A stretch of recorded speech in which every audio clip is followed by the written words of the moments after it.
Hi there, I'm Brian Whitmore, host of the Power Vertical podcast, and this is the Daily Vertical.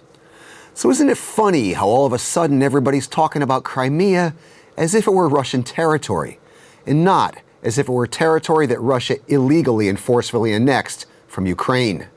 Isn't it strange how people are speculating about whether or not Ukrainian spies breached the border with Crimea to conduct terrorist attacks when in fact, legally speaking, no such border exists? Crimea, legally speaking, is Ukraine.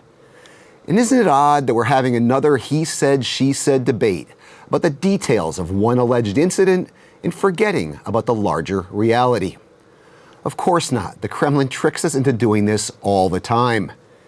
Now, it's way too early to unpack what actually did or did not happen in Crimea over the past few days.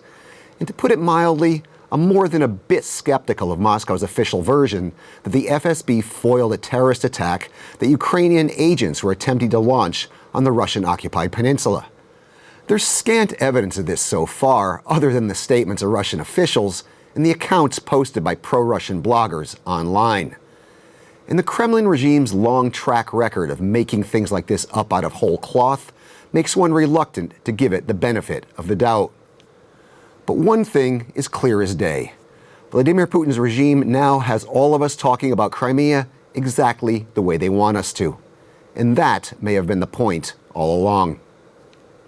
Keep telling me what you think in the comments section, on the Power Vertical's Twitter feed, and on our Facebook page. I'm Brian Whitmore, and that was the Daily Vertical.